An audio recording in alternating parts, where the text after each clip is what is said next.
পরিমাণ বৃদ্ধি পেয়েছে, যেটি অবশ্যই আমাদের জন্য হতাশাজনক। আমরা বলতে চাই 5 আগস্টের আগে যারা অটোরিকশা চালাতেন না তারা অবশ্যই কোনো না কোনো ভাবেই তাদের কার্যক্রম করে বা তারা পরিশ্রম করে তারা জীবিকা নির্বাহ করত, কিন্তু তারা আমাদেরকে এখন বলছে যে তারা অটোরিকশার মাধ্যমে তাদের জীবিকা নির্বাহ করছে।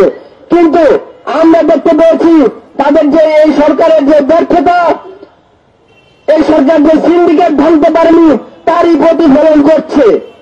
অতি দ্রুত এই অটোরিকশা বন্ধের দাবিতে আমরা দুর্বার আন্দোলন করব। যেহেতু এখানে 3 দিনের কথা বলা হয়েছে, 7 দিনের কথা বলা হয়েছে, অতি দ্রুত আগামী 7 দিনের মধ্যে যদি সরকার বল থেকে ইন্টারিম গভর্নমেন্টের তৈরি না রয়ে তাহলে আমরা শিক্ষার্থীরা আগামী 7 দিনের পরবর্তীতে আমরা বিশাল আন্দোলনের ঘোষণা দিব। অবশ্যই অটোরিকশা বন্ধ করতে হবে, বিশেষ করে মহাসড়কে অটোরিকশা নির্মূল করতে হবে।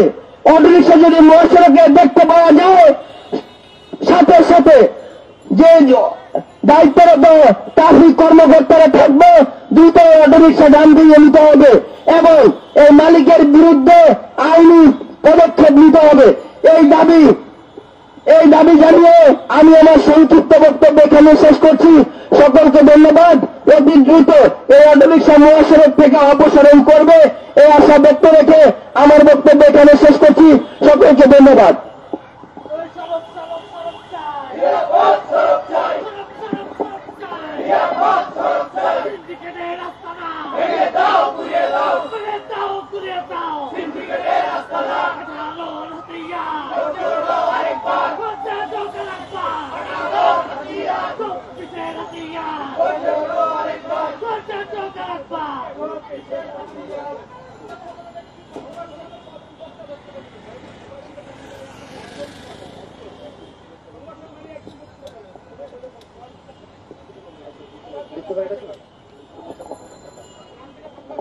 সবাই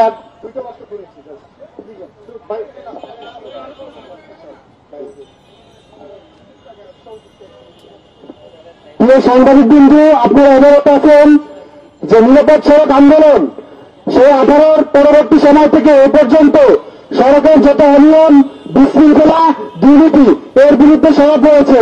আমরা বিভিন্ন পর্যায়ে ভলান্টিয়ারিং এর মাধ্যমে এই অটোরিকশা নিয়ন্ত্রণের চেষ্টা করেছি, কিন্তু যে বিভিন্ন সিন্ডিকেটের দ্বারা আমরা বিভিন্ন সময় দেখা যাচ্ছে নির্যাতনের শিকার হয়েছি।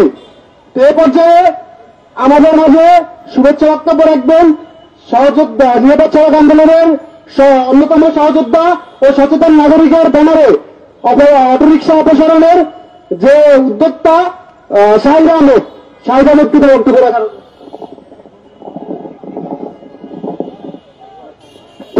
সাংবাদিক বন্ধুগণ, গণমাধ্যম কর্মী এবং উপস্থিত সকল দর্শক শ্রোতা, আসসালামু আলাইকুম।